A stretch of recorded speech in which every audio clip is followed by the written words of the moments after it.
Hey everyone, this is Brandon from the Living Electric podcast. Alex and I are taking the month of October to catch up on a few personal things, as well as continue to improve the Living Electric podcast. That way we can continue to bring weekly content to you guys. Thank you so much for the continued support of Living Electric. We're excited to see where the future takes us. But in the meantime, please enjoy these older episodes and we'll catch you guys in November.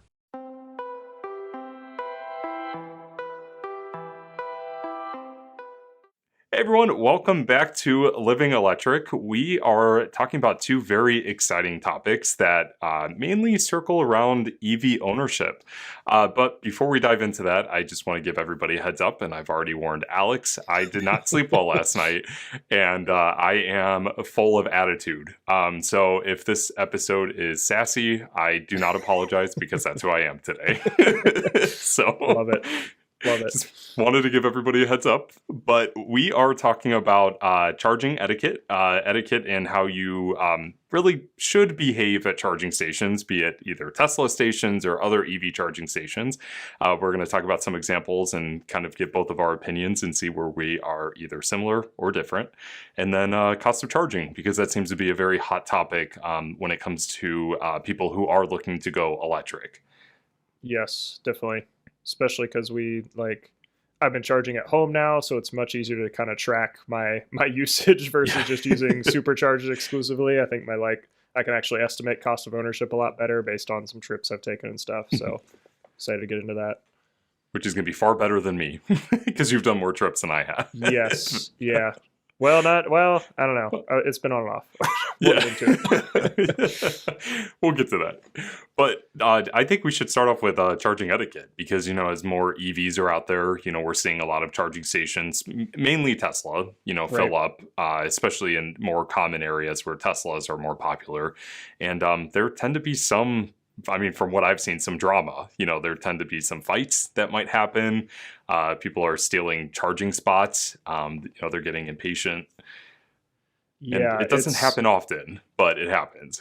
Right, and unfortunately I think there's going to be some growing pains just across the whole industry because we're going to realize, oh, everybody has these vehicles now, and we don't have enough chargers to support them. Yeah, which yes, home charging is a thing. Yes, workplace charging is a thing, and generally you're not fighting for spots at those generally. Mm-hmm.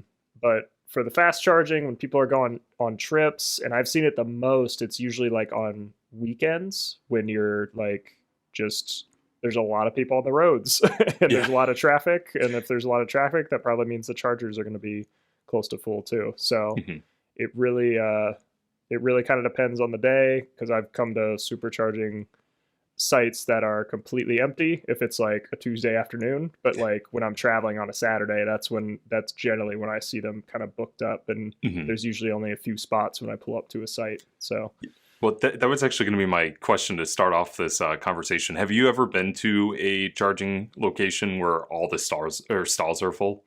Yes, yeah, it's happened a couple times. So trying to think. So it's happened.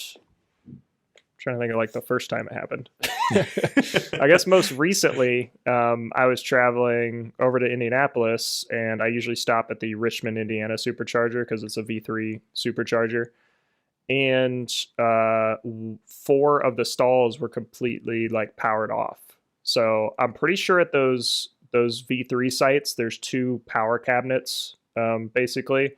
So they have 2, usually there's 8 total stalls, but then they're split into 4 and 4, two sets of 4. Yeah. So usually you'll see stalls 1A through 1D will be the first set, and it'll be 2A through 2D. And those 2 are kind of split equally. And those all go kind of wired back to the same cabinet, if you will. Very oversimplified, but anyway, when we pull up to the site, all of the number 2 stalls were out. So essentially half the stations or half the stalls were down. So we had to wait to charge. It wasn't very long. It was probably 5-ish minutes. And then somebody had left. That's not too bad. So yeah, it wasn't bad at all. But definitely not a great experience because I had some of my family with me, like fiance was with me, like like we Yeah. had people in the car waiting. If it wouldn't be as big a deal if it was just me driving, but like Mhm. when I'm driving with other people, like I don't want them to wait. So yeah, that's been the most recent one and probably like the poorest experience we had. And I think those stations are back up now, so it's kind of a non-issue now, but obviously something that needs fixed if those stations trip out. So Yeah. that's the most recent one. And generally that is the issue why the supercharger is full. Generally like a stall is broken, or I ran into like probably a month after I got my car, we did a road trip and the Dayton supercharger was down, or similar situation where four of them had tripped out and the other four were working just fine because there was a power outage and it like somehow tripped those off, but the four of them were still working. So Oh my really gosh. weird situation. But generally that's what I've run into when stations are down, when the congestion happens. When they're all Mhm. up, generally it's okay. Like it's very rare to have 8 Teslas at a single site, especially where we're at. I mean, in the Midwest, right? So Yeah. Yeah. that's at least what I've experienced. Well, so with you mentioning like the stations being like down, or like something being like tripped up, basically like a power outage, is that something you can call Tesla and have them like wireless or like remote and like turn it back on? Apparently you don't even need to alert Tesla about like a down supercharger Oh, just they because their just software is so good. Like yeah, if a station's down, they probably know about it. yeah. So I'm not sure about the like kind of back end workings of superchargers, but from what I've heard, if they know a station is down, like they're very aware of it and they have a case already for it. So there's generally not even a need to call. Um, Gotcha. that being said, they do have a number on the superchargers to say like if you have a problem, call this support number. And I've called them before to for that situation in Dayton, and it just goes to like basically a mailbox, like a voicemail box to like leave a message about what's going on. So I don't think it even calls anybody directly. It goes So right to Elon's desk. yes, I'm Yeah. sure. Yep. He's got 40 voicemails in the morning from upset Tesla owners because the supercharger's down. Right. It's probably just like these owners in like Ohio, like Right. we'll fix it. We'll fix it. Yeah, speaking of lines, I mean, like when it comes to like Electrify America and like those charging stations that I've had most of my experience with, besides like the early days of like the Supercharger network, obviously didn't really run into lines there with only the S and the X out. Right. I didn't really run into any issues in terms of like lines at EA stations. Now it's probably different now that there are a ton of EVs out there that utilize Right. that network. But our very first supercharging stop in our Model 3, we did run into a brief line at Really? a version 2 supercharger in Macedonia, Ohio. But that's only because there's 6 stalls, and it was a Saturday Oh, night. interesting. Yeah, it was Okay. one of the first, it was actually one of the original supercharger stations Okay. as part of like their first rollout. Gotcha. Yeah. Okay. Yeah. So they've replaced the hardware and it works reliably, but because there's only 6 stalls and it's, a version 2, it's a little slower. But we only had to Gotcha. wait like 5 minutes. So like it wasn't that big of a deal. Right. But what was nice is that like there was a car behind us, and then the moment one of the cars moved, we drove in, and then that person waited until, the next car. Gotcha. That's Yeah. good. Yeah. Which is, there was no issue there, which is nice. Yeah. Oh, that reminds me, there was another situation. We were driving to Indianapolis again, but had stopped at some other station, like closer to Indianapolis, and had plugged in or had not plugged in yet, but got there, and there were like 2 cars waiting in front of us when we got there. All 8 stalls full, and 2 cars in front of us. So, which is always kind of weird because like you get to these stations, it's not like there's a queue. It's not like you're like in a literal line waiting to charge. They're Mhm. just kind of parking spots, right? So I kind of pulled in like next to everybody else that I assumed was waiting and tried to kind of gauge who was there first because there were 3 of us. So one of those other 2 were there first. So very weird situation, but I think we didn't wait too long. I think it was maybe 10 minutes and 2 cars left and we were up next. So it was generally pretty quick, but it's kind of a weird scenario because like a Costco gas line, like there's a literal line where you're waiting to fuel up your car, right? Whereas charging, it's kind of like a free for all almost, which I think where some of the disagreements are like fights arise with Yeah, that stuff. yeah. Well, and I mean, it's tough because like a lot of charging stations are just in parking lots. You know, like they're like the Costco gas line. It's you're driving through, you know, to get gas. Like it's a Right. specific location for that purpose. Yeah. But like purpose, not porpoise. This is a dolphin podcast. Right? Yeah, seriously. Wow, that yeah. It reminds me of my Halloween costume, dressing up as a third-party political figure of the Porpoise Party. I have pamphlets if anybody wants to see that. Right? Yeah, exactly. But you know, but like most charging stations, unless they're like at a gas station, they're in a parking lot, and a lot of the new superchargers, they're installing general parking signs, because they're installing them in general parking lots. So like it's going to be interesting to see how that pans out as more EVs come out and more Teslas come out. Yeah, how that's going to work with lines, and because most parking lots aren't really designed for a car to be sitting there and then more cars and more cars like Right. Yeah. It's for people to like stop and then leave, not stop and then move and then park again and, then leave. So yeah, you're right. Yeah, so it'll be interesting. Now, the next question I have for you: have you ever been unplugged by somebody, like when you're at a charging station? I have not. I've actually got a positive story here. Oh, good. I've been plugged in by people, which has been super helpful. Nice. So a couple different scenarios. I was visiting my alma mater, Ohio Northern. And there's a charger, a level 2 charger that one of the alumni has donated. Actually, it's an old Clipper Creek charger that got installed. I think it's been there as long as I can remember. Like even when I was going to school there, it was there. So wow, old reliable. Yeah, I know. I'm getting old now too. So and somebody was charging when I pulled up, but I needed to plug in there overnight because I was staying the night at the hotel, and I just left my business card on there, and I said, hey, like no rush to unplug, but when you're done, do you mind plugging me in? And they texted me and said, hey, saw your business card. I've got to be here for another hour or two, but I'll plug you in once I'm done here. So I let it go, but then like a couple hours later, I got the notification on my phone that your car has started charging. So I was like, oh, that's great. Similar situation. I was in the town where we live. I was downtown just doing some shopping, and there's a free level 2 charger not too far from town, so I usually park there while we're shopping around. And similar situation, I backed into the spot, but 2 people were charging there, and I had left another note saying, hey, if you're like no rush, like I don't need a charge, but if you can plug me in, we're done, that would be great. So plugged in, or they plugged me in. I got a notification probably an hour later that like my car had been plugged in. So oh, that's awesome. Couple good scenarios there where everybody I've encountered like in a situation like that is very open to plugging in your car if you are waiting. And those are both level 2 chargers though, so it's a little bit more like people are staying there a lot longer. Usually like you're not fighting over spots for level 2 charging generally. So yeah.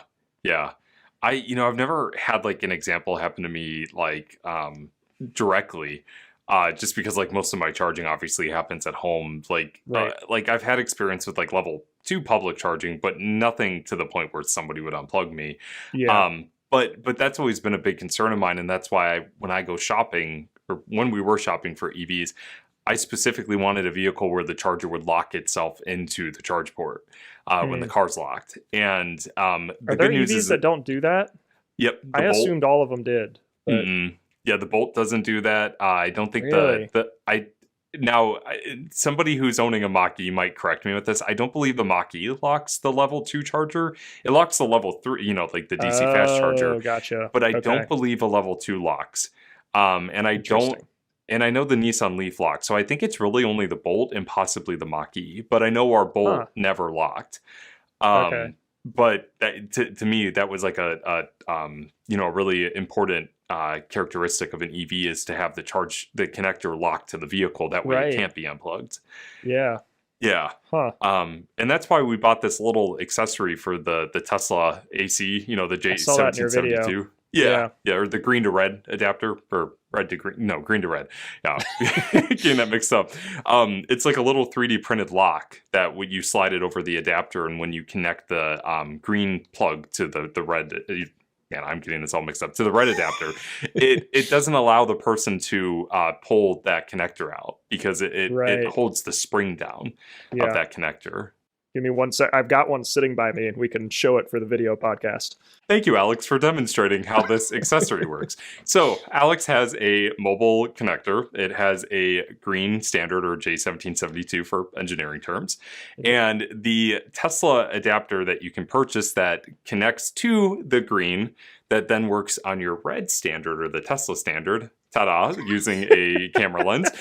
It's not that big. No, it's not. That almost looks like a Chatamo.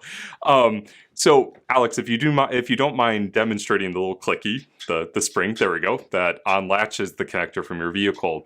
There is an accessory you can purchase online that it's a little ring that has this like most of them are 3D printed. You slide it over the Tesla adapter and it actually locks the J1772 or green standard to your vehicle, so people can't pull it off your car. Yeah, it essentially like holds this pin down, so like you can't unlock it. Because you need to. There's actually like an actuator in this little thing. Did you know that? Yes. Yeah, so you're it can explaining tell, this so like, much better than me. Like you can hear, like obviously you can hear the click probably like when I'm doing that, but like there's you could actually hear like a little thing like click open while you're doing that. So it knows, like usually the car knows when you do that. That's generally how I unlock like my car if I'm using one of these out in public. Is I'll pull down on that and then my car will like unlock as soon as I do that. So if you have that thing in there, then somebody can't come up and do that. You have to manually unlock it in the app, right, to like unlock the charger. So, exactly. Yeah. And it works really well. Like we've tried it on our home charger, and like it's still. What's really nice is that it does disconnect the charge, like where your car will stop charging. But then the moment you let go of the actuator or the the holster, and it reestablishes that connection, it charges again immediately. So it's a nice accessory to have. But I do know that it has been relatively common for people to start unplugging vehicles and plug in their car. Yeah. So don't do that. That's definitely a no-go. Yes, unless you get approval from that driver that's charging to unplug them when they're good, then but other than that, don't assume. Yeah, and I think that's kind of I've definitely noticed that more on level 2s. I think like the main thing with charging spots is like obviously don't park there if you're an EV. If you're not an EV, don't park there if you're not an EV. Although I feel like signage is generally like part of the issue too, because it'll like if it doesn't specify that it's an EV only spot or an EV charging only spot, then people just assume you can park there. And if you're not an EV, then like, well, who cares? Like it's just a parking spot, right? So So generally I say like don't park there unless you're an EV, especially if there's other open spots. Like I kind of equate, obviously it's not as bad as a handicap spot. I think that's much worse, but it's kind of similar vibe to that like you shouldn't park in a handicap spot if you're not handicapped, right? So obviously way different with an EV.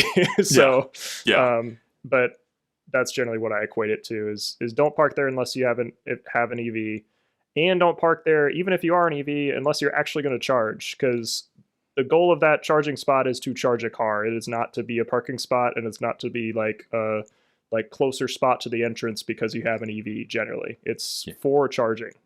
So unless you're doing unless you're actively charging, that's the only time really you should plug in. Yeah.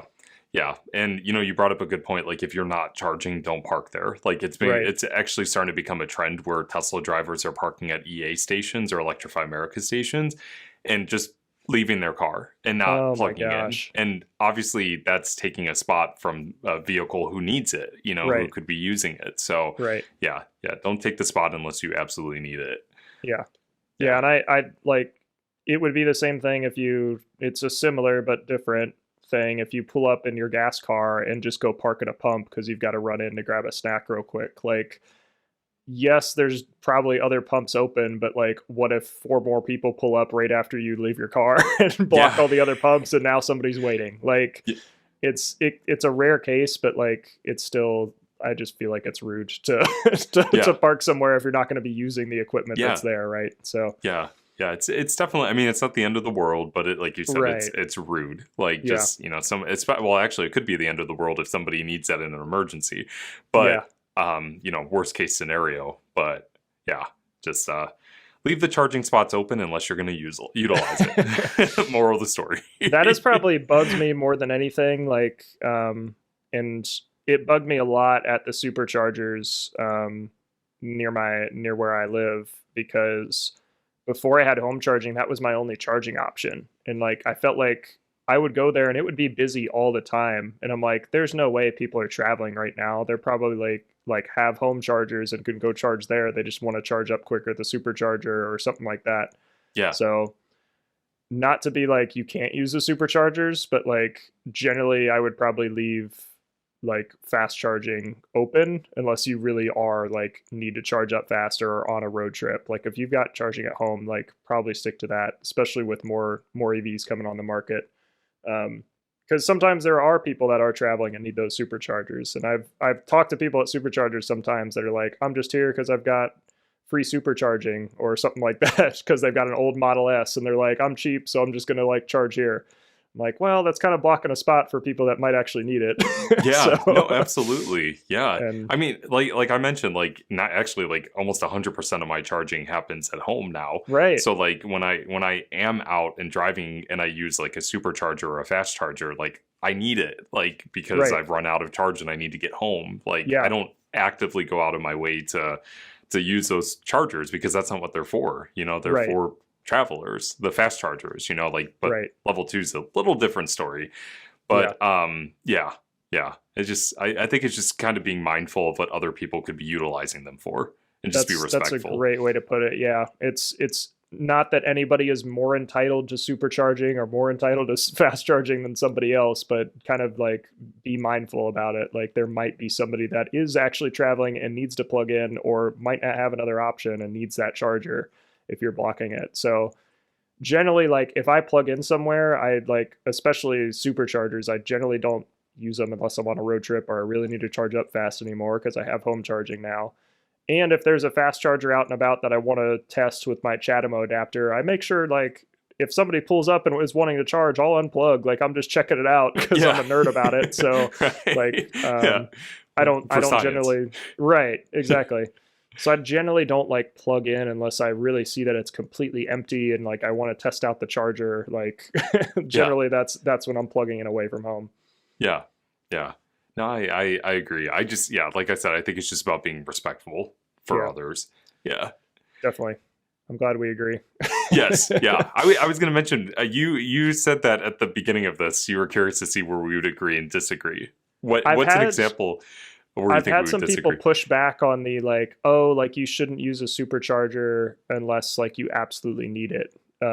Because like it makes it sound like, oh, I'm entitled to the supercharger because I'm traveling and I need to charge. But like in a lot of ways, you kind of are. Like I want to make sure that spot's free if somebody's coming through and needs to charge. Like Yeah. if I don't need to Yeah. charge there, like I'll leave it open. So Yeah. Right. I don't know. Yeah. I've heard some interesting comments or replies to me saying that, but glad we Yeah. agree. Yeah. No, I glad we agree too. I was curious to see where we would disagree, but I think we agree. Yeah. Yeah. Yeah. Another thing, I'll hop off my soapbox after this. One thing that bugs the crap out of me is first off just littering in general, but littering around a fast charging or charging site. And not only littering, but also just like general disregard for the equipment or the site itself. Like, especially if you're somebody that's buying an EV to be green or like be good to the planet, all that stuff, like you shouldn't be littering. But Yeah. I like anytime I go to my local supercharger, it's right by a Kroger. So it's generally, it gets more traffic than just travelers. Like there's people that live around the area that are shopping there. There's people shopping at other stores in the area. So every time I go there, there's generally like at least one bag of trash, like from a fast food place around there that's just sitting by the supercharger. Almost every time I would go before I had home charging, there would be at least 3 carts that people had left there because they'd shop and just leave their cart sitting right by the supercharger. bug the crap out of me. I'm like, just the general disregard for the space around you like bugs me so much. And I know it probably shouldn't, but like it bugs me a ton. No, I mean, I agree with you. The thing is that those stations are not cheap. You know, they're No. expensive to install and Yeah. they're expensive to maintain. And like, you know, yeah, besides like the littering, which I've seen plenty of examples, and that's why I know, I think Tesla's actually starting to put like trash cans at some Yeah. stations, right? Yeah. Like, but obviously that's not at every location. The thing that irks me the most is cable management. When somebody just chucks the cable on the grass or on the, like, you know, on the parking lot and just drives off. Like Yeah. there was actually a charging station in Twinsburg. It was a dual level 2, Okay. and somebody left the cord on the grass, and they were cutting grass, and they actually cut the cord straight in half and ripped it out of the charger. Oh So no. it hasn't been fixed in 2 years, because Oh I'm my assuming gosh. they're not, the city's not going to pay for it. Yeah. And yeah, and I can't tell you how many times I've just witnessed the cables just thrown on the ground. Like cars will run over Wow. that, they'll damage the Wow. equipment. Yeah, yeah. Is safety reason or safety thing too. Is it bad if somebody like cuts a cable if it's not actively charging your car? That's a question I do not know the answer to. I've been wondering because I keep seeing like some of the vandalism of like people cutting cables, and Yeah. I'm just like, how are you alive? Like, So if you cut a cable that's not actively pushing power, it's probably not an issue. Obviously, you oh, don't want like live yeah. wires out there, but they aren't live unless it's plugged into a car. So Oh, there's yeah. with the I think we kind of went over this in the like EV charging deep dive. When you plug in a level 2 charger, there's like a pilot pin, I think is what Mhm. it's called, that recognizes a car is plugged in, and it doesn't push power until it notices that pilot pin is there. So Hmm. if you were actively plugged into a car and somebody came up with like a chainsaw or something and cut it, then it could probably cause some issues. But if Yeah. it's just like laying in the grass because somebody didn't reholster it, then it's probably Mhm. not a big deal. But and another thing, if you're kind of on the cable topic, if your car is plugged in, your car generally cannot be put in drive to like drive away and pull the cable with you. Yeah, unlike I've a been gas like, pump, I do want to reiterate, you can drive away with the gas pump connected to your yes, car. yes, Yeah. you can, because your car has no way to tell that a gas is being put in the tank. Yeah. Right. Which seems, honestly, that seems like a complete oversight by gas vehicles. I know. How I easy would know. it be to put a sensor in there that says, "Oh, something's blocking this sensor. It might be a gas pump. We're not going to let you shift into drive." Like, Yeah. how Yeah. easy would that be? I know, and especially because like any small amount of static electricity can cause it to just, you know, burst into flames. Like, Yeah, yeah, yeah. I don't know how they've overlooked that, but it's, not sure. yeah, Um, not sure. But I didn't mean to Another cut you thing, off. I'm sorry. no, you're good. Yeah, I was going to say the same thing. So another Hmm. thing with cables is the cable management can sometimes be the faults of the installer as well. If they Oh, decide, especially with level 2, because sometimes people will be cheap and they're like, we just want to install charging, and then not install cable management because they're like, it'll be fine. It'll just sit on the ground. And keep in mind, these are anywhere from like, I've seen as short as like 13 feet all the way up to like 25-foot cables. So that's yeah. not a short distance. And No. and they can obviously get in the way. They could get run over a lot easier if don't have proper cable management and aren't kept up off the ground. So Yeah. Yeah. And I've seen plenty of examples through, you know, like my research with my job of just damaged connectors and right. cables that have split in half from cars running them over. Like, Yeah. yeah. And Yeah. that is the number one thing that breaks on EV chargers outside of everything. Like cables are the number one thing. So yeah, keeping care of those. That's probably another etiquette type thing, is make sure Yes. make sure you reholster the cord. If it was tied up or wrapped up a certain way, it's probably good to kind of wrap it back up a little bit so it is up off the ground. I know Yep. like a lot of the level 2 stations I've seen, especially kind of the non-networked cheaper ones that people have installed, which is I love that people are installing charging, but you've got to keep care of it and make sure it's wrapped up and put back Yep. where it needs to go. So Yeah. Yeah. So basically, to summarize this whole conversation, is just be mindful of your location, how you're Yes. utilizing the equipment, and how you're treating the equipment. Just Right. be respectful. Like, Yes. yes, yeah. Don't cut cables. Don't run them over. Try to avoid taking a garden Yes. shears and cutting cables while you're Right. while you're charging. Yeah, that was a very sad day when I stumbled upon that charger because that was one that I Yeah. helped, raise awareness for. Oh, really? Yeah. So Jeez. that hurt my heart. I'm Yeah, like, ooh, that hurts.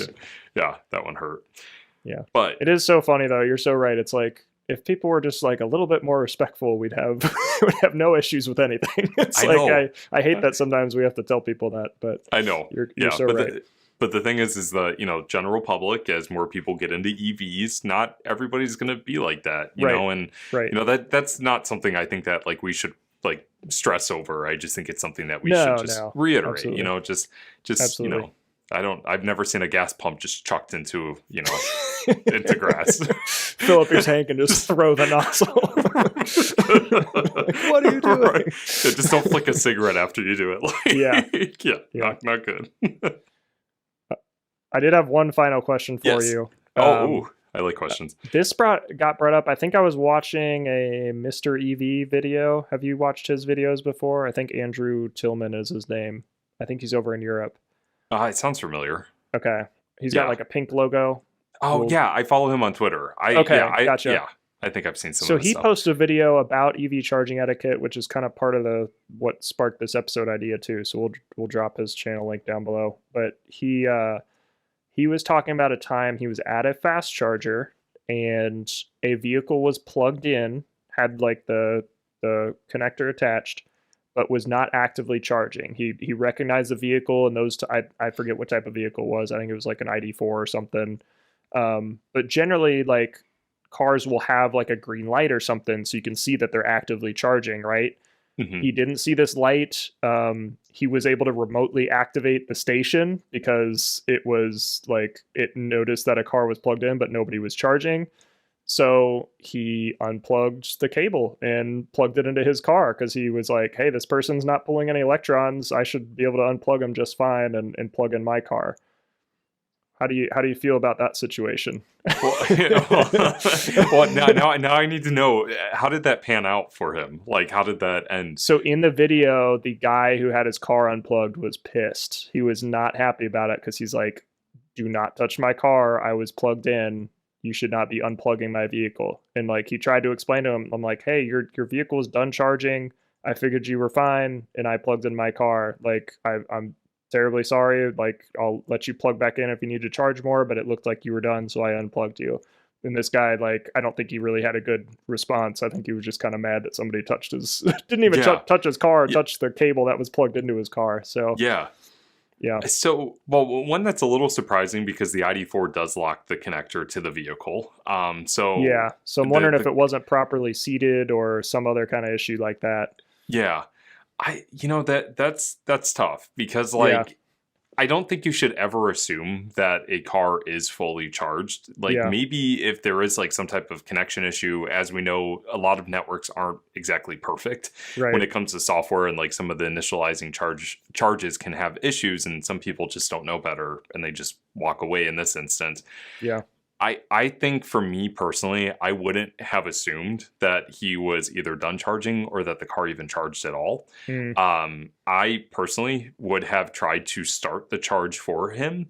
And if the car did signify that it was fully charged, or if like maybe something was different, I don't know. I wouldn't have touched his vehicle. That's just my opinion. Yeah. Like, unless I absolutely needed it, then for an emergency, but I don't know. Yeah, and I'm not sure about the whole situation because I think he did mention something like that he's like, I tried to start the charge remotely and it basically said like charge complete immediately. So I think he was able to somehow verify that like it had reached its charge limit. So it was not like they were waiting to start the charge or something like that and they just haven't done it yet. So yeah, see, that's a different story. Like if he confirmed that it was fully charged, then But I'm just like almost like slightly shocked that he was able to get the connector out, because our ID4, that was That was my impression too. I'm like, if it was properly locked to the car, then, and it might not be an ID4 too. I can't remember exactly the model of car. So it might have been one that wasn't able to be locked, because I assumed all the cables locked when you plugged them in, but I guess that's not the case. So,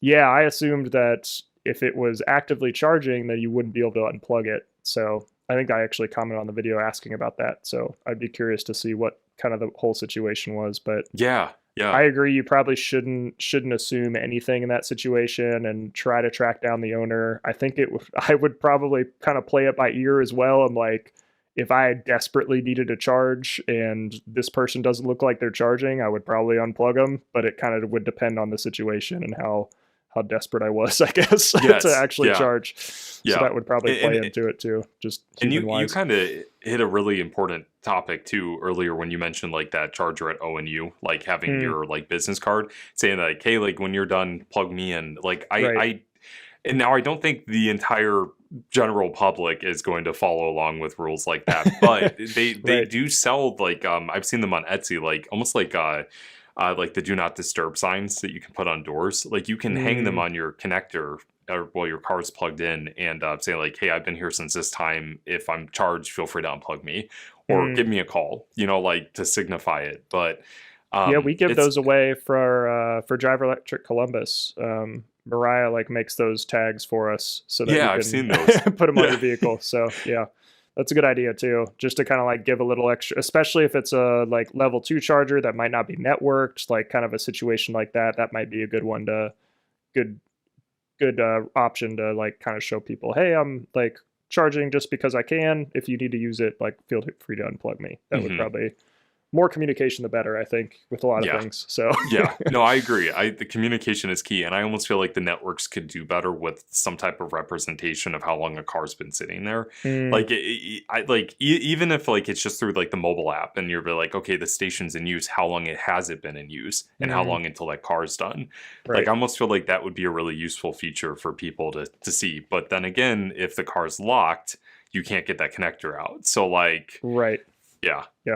I don't know. Let's just another thing that I greatly encourage site hosts to do or charging operators to do is enact some sort of idle fees for chargers. That's a huge way to avoid a lot of these issues if you are on kind of the flip side of this. And with those, basically the charger will recognize a car is still plugged in. The session is complete. So it recognizes a car is plugged in, but it's not actively pulling any power. So like whatever the charging operator should be able to see like how many kW is actively being pulled. And if that drops to like near 0, then it knows that, okay, this car isn't charging anymore, but it's still plugged in. So then you can start charging idle fees. And basically if the person doesn't recognize that their car is full, they're going to start owing a lot of money, and like just kind of a fine to avoid that behavior can be useful as well. So yeah, I agree. It's actually funny whenever I start getting into that range of like the idle fees, I'm like, gotta unplug. Yeah, exactly. Well, it gives you a little sense of urgency. Like when you put money on the line, generally people are a little more motivated to do things. So that's how I feel, at least. Yeah, no, I absolutely agree. Well, speaking of money, I know that we are getting a little further into the episode. I think we could actually split this into 2 episodes if we wanted to. I was going to say, I feel like we've got a good conversation already, so we might want to just cut it for now and talk about cost of charging next time. Yeah, we can definitely get into that in the next episode. Also, I was going to say, while we're looking at this, I think a goal of ours for the YouTube channel, especially, I think we can easily hit 1,000 subscribers by the end of the year and start monetizing our podcast, because obviously like we put a lot of time into this and eventually want to make it so that it isn't a complete like waste of time. We love doing this, but obviously we need some money to like keep our Zoom account up and to pay for our time to edit and all that stuff. So generally that's kind of what our earnings through Anchor have been covering. So I think that would be an awesome goal of ours. And if you're not subscribed to the YouTube channel and you only listen to the audio version, subscribing still helps us out. And you get to see demos like we just showed with the charging cable on the video podcast. So and if you're completely lost listening in your car, make sure you check out the YouTube channel. And hopefully next demonstration, I'm a little bit more awake so I can describe things better, because I feel like I've been struggling there. Definitely. One other thing I do want to mention too is that if you guys would like to support us, we could definitely create a Patreon or a Buy Me a Coffee. I think that's another one of those websites. So if you want to donate and help us, create more content and keep Living Electric growing, we could definitely set that up. So let us know. Definitely. But to wrap up the episode, and maybe we can edit this so it's at the beginning of the episode. Cameron, I think Covey. Kovai, I think Covey. So the last episode we did, I did a recap of my charging station labeling project that I did with my job with ChargeWay and our partnership with Arizona Public Services and my epic 9-day trip labeling charging stations. And Cameron was wondering how I got the gig to label charging stations. Well, so Cameron, not to go into too much of a ramble, my my main job with ChargeWay is actually I'm the data lead on our team. Specifically, my title is EV Program Specialist doing data and research. But we're a startup, and our team, we have to do everything pretty much. We have to have our hands in everything. And I had the opportunity to travel through this partnership with APS in my job to label charging stations in their service territory. So it's something everybody on my team has done, and I was able to do it. So it's almost like a hazing exercise, as I joked with my boss. But that's pretty much it. It was in my job responsibilities, but also outside of it at the same time. So, but if you are interested in getting into the EV industry, definitely recommend checking out LinkedIn, looking at job opportunities, reaching out to recruiters. If you need any advice from us, we could definitely do our best to, help you there. But I think just showing your passion for this industry, especially right now with it being so early, could really help you open doors to get into this industry. Show that passion, create content, get your name out there, and just build your reputation, because I think reputation right now is really big for this industry. Definitely. Yeah, now's the best time to join because everybody's hiring. Yes. that I've noticed. So basically any EV company out there has job listings of some sort. So yes, so exactly. Great time to join. Yep. And do content, because I will say that that's actually how I got my job at ChargeWay, was through my content. I was going to say that's how I got my job too. So it's a great way to practice presentation skills, research, like all the skills that go into it, especially with a more kind of technical thing with EVs and EV charging and all that stuff. It's not really like typical like entertainment YouTubers. So it's a little bit more business-y, if you will. Yep. So exactly. Well, thanks, Cameron, for the question. Hopefully I answered it. Yeah, definitely. Yeah, to wrap up, I was going to say, if you've got any responses to kind of EV charging etiquette, if we missed something here, definitely let us know down in the comments, or I'll pose the question on Spotify as well. I think you can answer, we can ask questions on Spotify and you all can respond to them. So if we missed anything here, agree with us, disagree with us, let us know. This is obviously an ongoing conversation and debate among the EV community. So we're obviously going to have different opinions. So definitely let us know. And we'll catch you in the next episode.